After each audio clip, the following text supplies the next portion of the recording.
با عرض درود و سلام خدمت همه کسانی که امی لحظه مرا از امی دریچه میبینند. امیدوارم همه شما دور از گزند زمان باشین. عزیزان بیننده، ما و شما در این دو سه روز اخیر شاهد حمله اسرائیل بالای ایران هستیم و متاسفانه جنگ بسیار خطرناک جریان داره. هر دو طرف همدیگر را بمبارد میکنن با سلاح‌های بسیار ثقیلی که دارن، چی با طیاره، راکت و سایر تجهیزات نظامی خود به کار میبرند. متاسفانه در این جنگ ها اکثرا شهروندان بی‌دفاع خسارتمند میشند و جان و مال خود از دست میتن. چنانچه که ما باعث یک شهروند افغانستان که فعلا شهروند آلمان هستم، تجربه بسیار تلخ را ما از جنگ دیدیم. در زمانی که ما در افغانستان بودم، در سالهایی که جنگ مجاهدین بود، در کابل اولی ما راکت خورد و ما به خاطر نداشتن معلومات در زمان جنگ چی باید بکنیم، یک آموزگار بسیار خوب خود از دست دادیم. ما زخمی شدم، یک کم پدرم زخمی شد و یک افسر دیگه که همراه ما بود باعث میمان آمده بود، او هم زخمی شد و متاسفانه او افسر نظامی هم یعنی معلومات دقیق نداشت که از قبل ما را به اصطلاح راهنمایی میکرد تا ما در او شرایط از امور راهنمودهایی که ضرور و لازمی هستند استفاده میکردیم. زمانی که یک شهر در وضعیت جنگی قرار میگیره و افراد در اونجا یعنی در اون مناطق که جنگ هست اونجا زندگی میکنند و نمیتونند که از اونجا دور بروند، چی باید بکنند؟ در حالتی که شما در خانه های زندگی میکنین که طبعا در هر خانه پنجره های کلان است، کلکین به اصطلاح ما در افغانستان کلکین میگیم، در ایران پنجره میگن، اکثرا در افغانستان هم پنجره میگن. از نشستن در امی اتاقایی که کلکین های کلان یا پنجره های کلان دارن خودداری بکنین، برای که اکثرا کسانی که زخمی میشن ناشی از اینمی شکستگی شیشه ها هست که با انفجار راکت یا با چه توسط راکت باشه، یعنی چه توسط بمبارد طیاره باشه یا سایر سلاح‌های دیگه باشه، شیشه ها و پنجره ها مشکنن و با اساس اینمی شکستگی شیشه ها افراد زیادی زخمی میشن و تا جان خود از دست میتن. یک مورد هست که از نشستن در نزدیک پنجره خودداری بکنین، از نشستن در اتاقهای کلانی که اونا به اصطلاح در بلاک یا آپارتمان ها هستن و با بیرون ارتباط دارن، از اونجا جلوگیری بکنین، از امو اتاق یا به اصطلاح هر جای دیگه که برای نشستن هست، برنده، بالکن یا چیزها. بهتر است که در دهلیز یا در اتاقهای کوچک زندگی بکنین، یعنی قرار بگیرین در امو مدت جنگ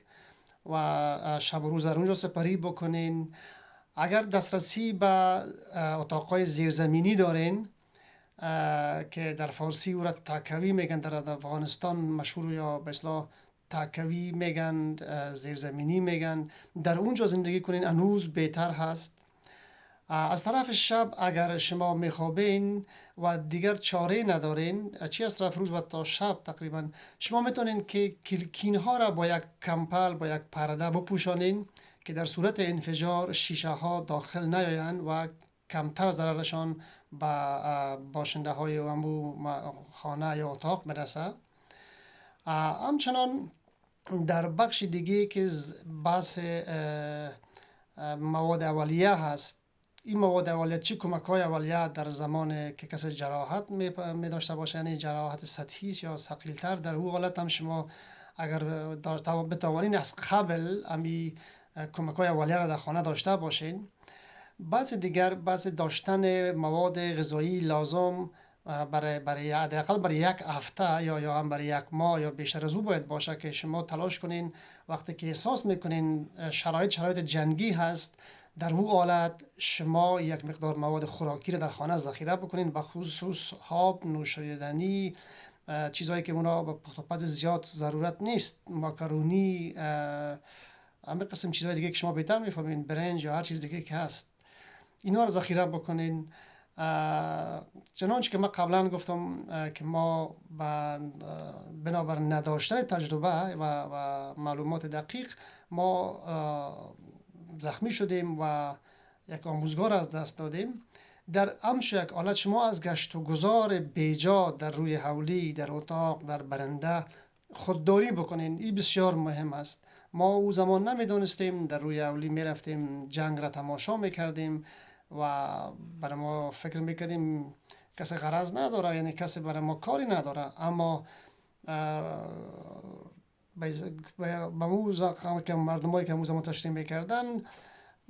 نیروهای گلبدین که در کوی چلستون قرار داشتن، کوی شیر دروازه،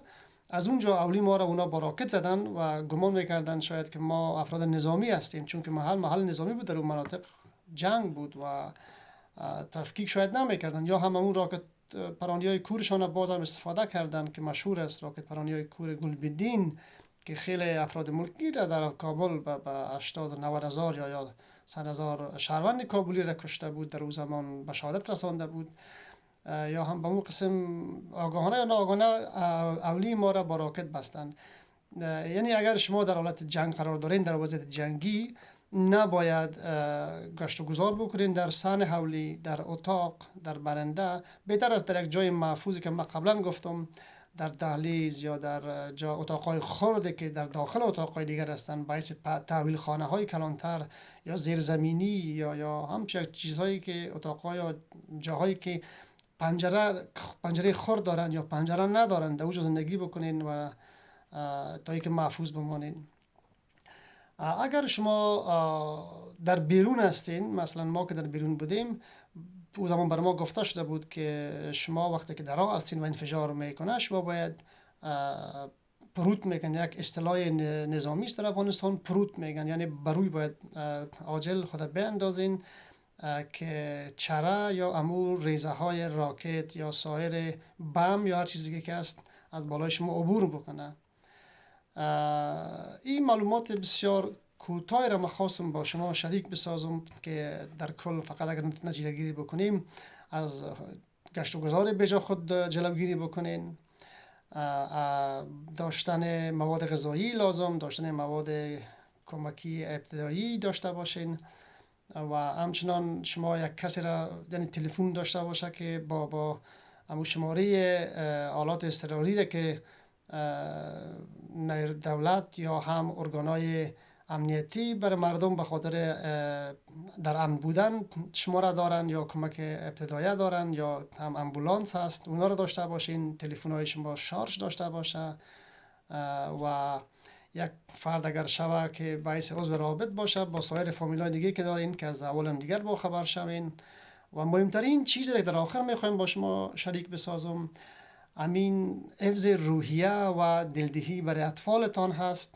که اطفالتان دلدهی بکنین، هم دیگر روحیه بتین. مهمترین چیز روحیه است، چون اکثرا ما وقتی که روحیه خود از دست میتیم، باز نمیتونیم که به گونه درست از وضعیت در همون وضعیت خود امن نگاه بکنیم و به خود برسیم. این مهم، بسیار مهم هست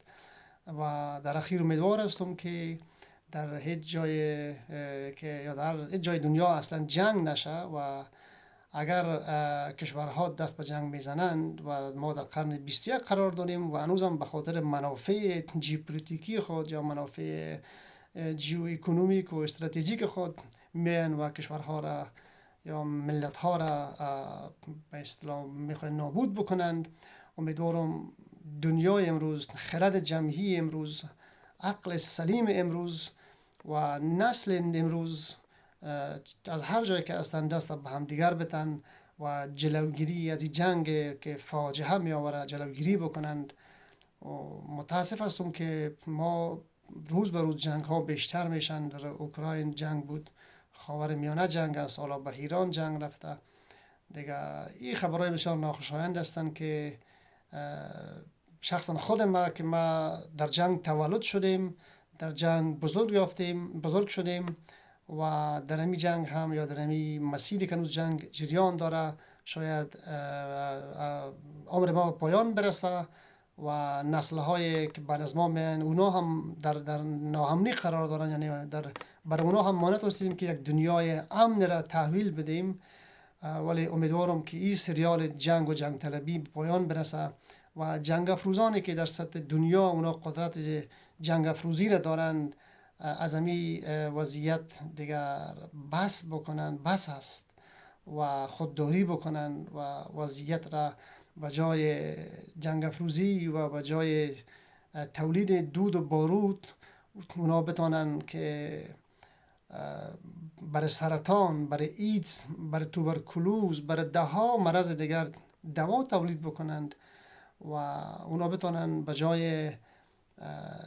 مدرسه نظامی مدرسه ملکی بسازند. به جای از که ما زمینه را برای جنگ بسازیم، ما زمینه را برای صلح، برای همزیستی، برای برادری، برای انسانیت، برای عشق به هم دیگر، برای عشق به طبیعت، برای حفظ طبیعت، برای حفظ محیط زیست به کار ببرن توانایی خدا.